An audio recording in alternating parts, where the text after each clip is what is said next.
வணக்கம். வெற்றி வெற்றி தமிழக வெற்றிக் கழகத்தின் தலைவர் விஜய் அவர்கள் வெற்றி நீதிமன்றத்தின் தீர்ப்பு வெளியானது.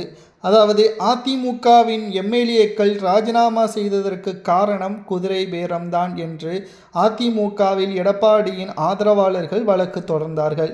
ஆனால் அப்படி ஒரு சம்பவமே நடைபெறவில்லை என்று ராஜினாமா செய்த 6 சட்டமன்ற உறுப்பினர்கள் தங்களது வாதங்களை வழக்கறிஞர்கள் மூலமாக ஆதாரங்களுடன் முன்வைத்துள்ளனர்.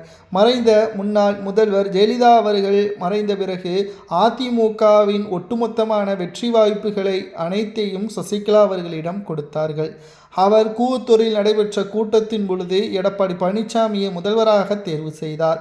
ஆனால் அன்றிலிருந்து இன்று வரைக்கும் எடப்பாடி பழனிசாமி சந்தித்த அவரது தலைமையிலான தேர்தல்கள் அனைத்துமே அதிமுகவிற்கு தோல்வியையும் பின்னடைவையும் வாக்கு சதவீதத்தையும் குறைத்துதான் கொண்டுள்ளது.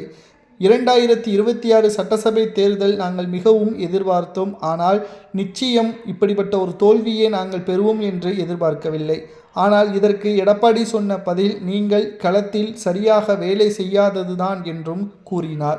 இதனால்தான் விரக்தியில் நாங்கள் அதிமுகவிலிருந்து வெளியேறினோமே தவிர குதிரை பேரம் ஒன்றும் நடைபெறவில்லை.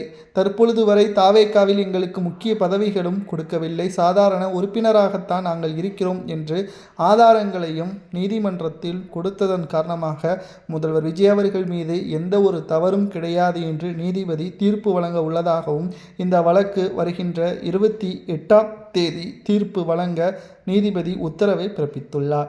மேலும் எடப்பாடி பழனிசாமி அவர்களுக்குத்தான் இது மிகப்பெரிய தலைவலியாகவும், அதே சமயம் வருகின்ற இடைத்தேர்தலில் மீண்டும் அதிமுக கைப்பற்றிய 6 சட்டமன்ற தொகுதிகளை மீண்டும் இழக்க நேரிட்டால் நிச்சயமாக தொண்டர்கள் அனைவரும் பெரும் படையுடன் தாவேகாவிற்கு மீண்டும் படையெடுத்து செல்வார்கள்.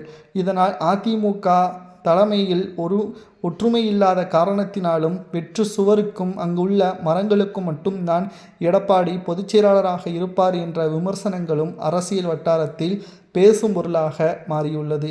ஒரு கட்சியின் உண்மையான தலைவன் மக்களையும் தொண்டர்களையும் நேசிக்க வேண்டும். அதிமுகவில் எடப்பாடி அவ்வாறு செயல்படவில்லை.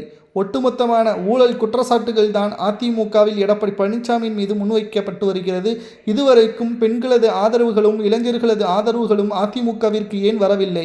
எடப்பாடி ஏன் தொண்டர்களை சந்தித்து இளைஞர்களை சந்தித்து பிரச்சாரங்களை அடுத்த கட்டத்திற்கு கொண்டு செல்லவில்லை? குடும்ப அரசியலை அதிமுகவிற்கு கொண்டு வர முயற்சிகளை எடப்பாடி மேற்கொள்கிறார். அது மட்டுமல்ல, அதிமுகவில் எடப்பாடி பழனிசாமியின் செயல்பாடுகள் தவறாக இருப்பதாகவும் கூறப்படுகிறது. நண்பர்களை, தாவேகாவில் இணைந்த அதிமுகவின் நிர்வாகிகளை பற்றி உங்களது கருத்துக்களை கூறுங்கள்.